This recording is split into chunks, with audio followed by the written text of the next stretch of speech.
باش نخليو كل حاجه في بلاصتها، راه غير على المستوى الجماهيري الرياضي.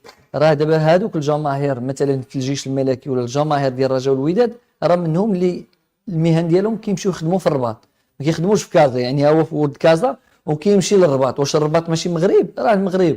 وكاين اللي من الرباط كيجي لكازا. بمعنى حتى هذه المساله ديال اللي قلتي انا لا اتفق، زعما ما تكونش محبه، لا تكون المحبه، لاننا كنا مغاربه وكنا مسلمين. راه واش كره القدم هي الهم ديالنا ولا هي زعما اقصى الطموحات ديالنا؟ كره القدم جزء من الحياه ديالنا، ولكن راه ماشي هي الحياه ديالنا، ماشي هي الاولويات.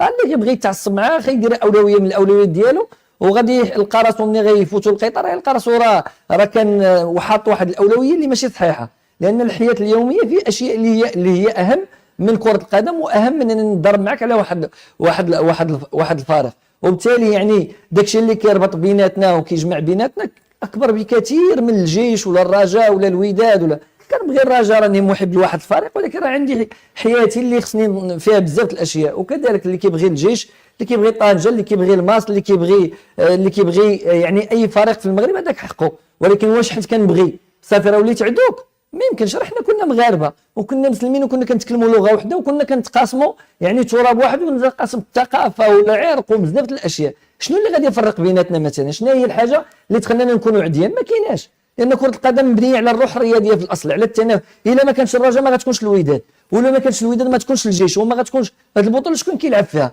راه الفراقي. واش كاين دابا هما باغيين يتفرجوا؟ فاش كيتفرجوا؟ ملي غيدخلوا للجيش. الا ما كانش لعبه قدامهم الرجاء غيتسمى كلاسيكو. ملي غيكون الوداد ما لعبش قدامهم الرجاء ما غيتسماش ديربي. راه باش يكون الديربي خص تكون الوداد والرجاء.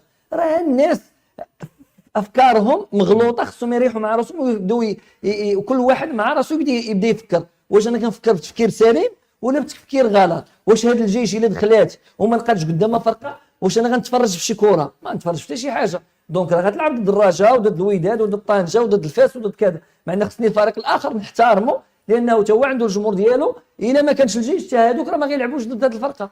هذا هو التفكير اللي خصو يكون عندنا.